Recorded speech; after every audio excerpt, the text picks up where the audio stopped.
بسم اللہ الرحمن الرحیم۔ آپ دیکھ رہے ہیں K2 کمیونیکیشن اور میں ہوں خرم شہزاد۔ آج ایک انتہائی اہم موضوع پہ میں ویڈیو لے کے آیا ہوں جس کا سننا خاص طور پہ شادی شدہ افراد کے لیے انتہائی ضروری ہے۔ تو چلو میں آپ سے ایک سوال پوچھتا ہوں کہ پچھلی بار جب آپ بیمار پڑے تھے اور معمولی سے زکام نے طویل لت کی شکل اختیار کر لی تھی تو آپ کی اہلیہ نے اس بحران کا مقابلہ کس طرح کیا تھا؟ انہوں نے اس کا کیا اصل لیا تھا؟ کیا انہوں نے آپ کا کام کا بوجھ ہلکا کرنے کی کوشش کی تھی اور یہ اعتراف کیا تھا کہ آپ ان کی زندگی کے لیے انتہائی ضروری ہیں؟ اگر آپ کوئی خاتون ہے تو یہی سوال آپ سے بھی آپ کے شوہر کے متعلق کیا جا سکتا ہے۔ کیا آپ کے شوہر نے گھر کا کام کاج سنبھال لیا تھا اور یہ کہا تھا کہ آپ کا وجود ان کے لیے عافیت کا سامان فراہم کرتا ہے؟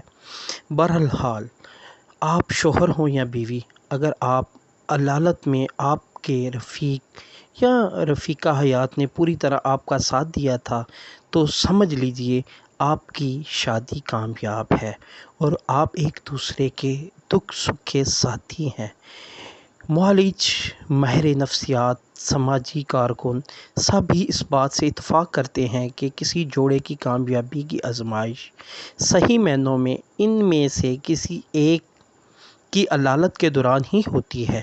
جب میاں بیوی میں سے کوئی بیمار پڑ جائے تو اس وقت یہ بات پرکھی جاتی ہے کہ انہیں ایک دوسرے کا کس قدر خیال ہے اور ان کے درمیان شادی کا بندھن کس قدر مضبوط ہے۔ ایسے جوڑوں کی کمی نہیں کہ ان میں سے کسی ایک کے بیمار ہو جانے پر یا ان میں سے کسی ایک کو معمولی سی چوٹ لگ جانے پر ان کے درمیان ایک خاص قسم کی رغبت پیدا ہوتی ہے اور ان میں بے چینی سی پیدا ہو جاتی ہے۔ بیمار اگر مرد ہو تو بیوی اور اگر بیوی ہو تو شوہر سب کچھ چھوڑ کر اپنی زندگی کے ساتھی کے علاج معالجے تیمارداری میں لگ جاتا ہے۔ اس جذبے کو مختلف لوگوں نے مختلف نام دیے ہیں لیکن صحیح معنوں میں اس کو ایک ہی نام دیا جا سکتا ہے اور وہ ہے محبت۔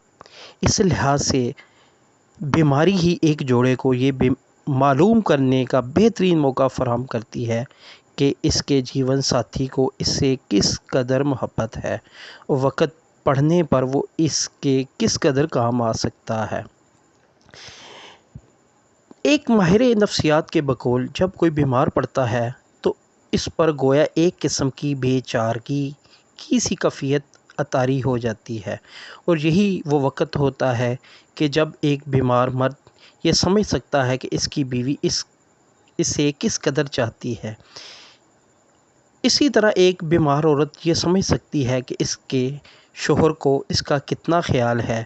میاں اپنی بیوی اور بیوی اپنے شوہر کے بیمار پڑنے پر جس قسم کے جذبات و احساسات کا اظہار کرتی ہے ویسے جذبات اور احساس کا اظہار کوئی اور نہیں کر سکتا۔ پھر یہ بات بھی ہے کہ مریض کے صحت یابی یا جلد صحت یابی کا انحصار بھی بڑی حد تک اس کے شوہر یا بیوی کی خبر گیری، تیمارداری اور محبت پر ہوتا ہے۔ اس جذبے کو قربت کا نام بھی دیا جا سکتا ہے۔ ایسے مریض کہ جو کسی مکتب یا کلینک میں علاج کے لیے جانے کی بجائے گھر پر ہی علاج کرانا پسند کرتے ہیں، ان کے گھر پر علاج کرانے اور شفا یاب ہونے کے راز کو خوب سمجھا جا سکتا ہے۔ اگر بیمار کا قریب ترین عزیز بیماری کے دوران ہر وقت ساتھ ہو، اس سے مریض کے شفا یاب ہونے میں بڑی مدد ملتی ہے۔ اگر کسی کے ساتھ آپ کے گہرے دلی تعلقات ہیں اور وہ آپ کی بیماری کے دوران آپ کے پاس ہو تو یقین رکھیں کہ آپ کو جلد صحت یابی ہوگی۔ اس کا یہ مطلب بھی نہیں کہ بیماری میں آپ کو تکلیف نہیں ہوگی، تکلیف تو ہوگی لیکن جس کے ساتھ آپ کے اچھے روابط ہوں، آپ کے دل کا رشتہ قائم ہو، وہ اگر آپ کے پاس موجود ہو تو تکلیف کا احساس بہت کم ہو جاتا ہے اور بیماری کے مسائل بآسانی حل ہوتے ہیں۔ یہ ایک ایسی ویڈیو ہے جو اسلامک بھی کہی جا سکتی ہے اور اصطلاحی بھی.